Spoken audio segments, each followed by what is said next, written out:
in this area, but certainly those stop sticks would be a great idea. But again, you've got to get them out when there are no other cars going in the area, and it is tough because you just don't know which direction this car is going to go to get those stop sticks down in advance. But again, this is really tough time because officers know they need to stop this driver, that this person has been involved in a shooting, certainly considered very dangerous even before they were in this car. So just a tough situation. And it looks like this driver's getting a little closer to the airport here. Well, yeah, you know what? He has been floating right near the 405 for some time now, but it looks like he has pretty energetically wanted to stay on surface streets. He may have a chance here to get on. This is Aviation Boulevard. No, it looks like he is going to stay off the freeways. This person definitely wants to stay on surface streets, which, as we have been talking about, is extremely dangerous. A pedestrian there.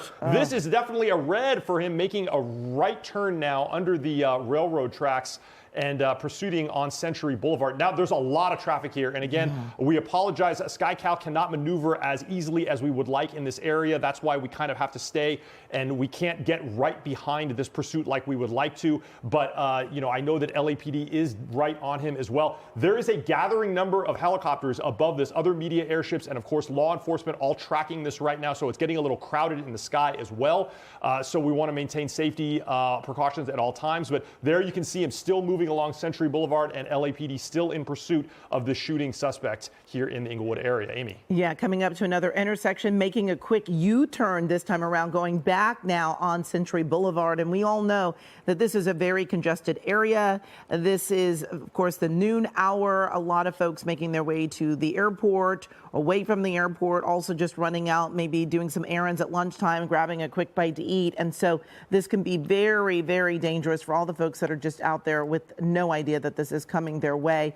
And as you mentioned, SkyCal having a little trouble keeping up with this car because of the distance that they have to stay up. You just see he was just up on the grass there, Mark, to get around that car. He was up on the grassy area and the sidewalk. So dangerous if there were any pedestrians up in that area. This is really frightening to see him going through these intersections without even stopping. Yeah, and I can also hear the ground units and the air units coordinating here. They are having trouble in this area to keep tabs on this person. The air unit is saying, hey, listen, I've got to negotiate with LAX airspace. So lead unit in this pursuit, you need to stay on this person because we may lose eyes on him. It is difficult, but they are staying right with this silver sedan with a shooting suspect inside. I have not heard any more information about whether or not they can get spike strips in position. It might be really hard, Amy, to do spike strips here because he is driving very erratically, very fast.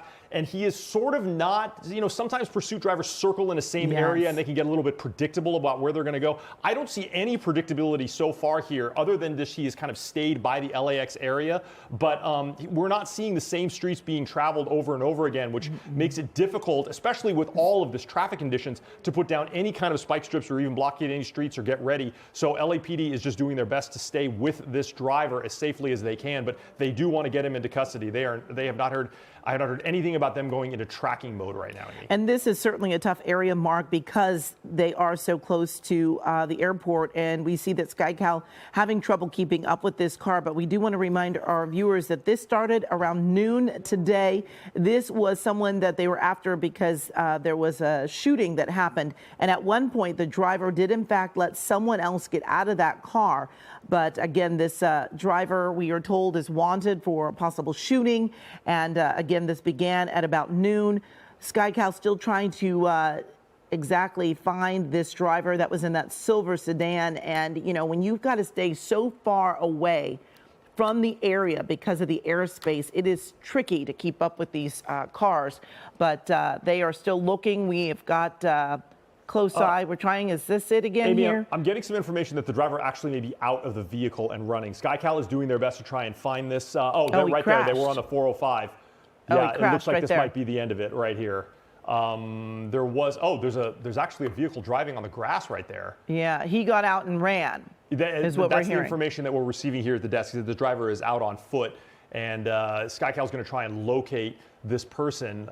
Looks like he's probably still not in custody based on the fact that we see a police officer on foot now trying to track down where this driver may have gone. Oh, no. What? I can't Was tell that- what we just may have seen Did he just there. hit the Oh, there car? he is. They're taking him down. They've got him in Okay. custody. I think something may have fallen off the back of that truck. For a second there, I think you and I were thinking the same thing. We may have seen someone hit by a vehicle, but now it looks like LAPD taking this driver into custody here. This is just, I believe it's a frontage road by the 405.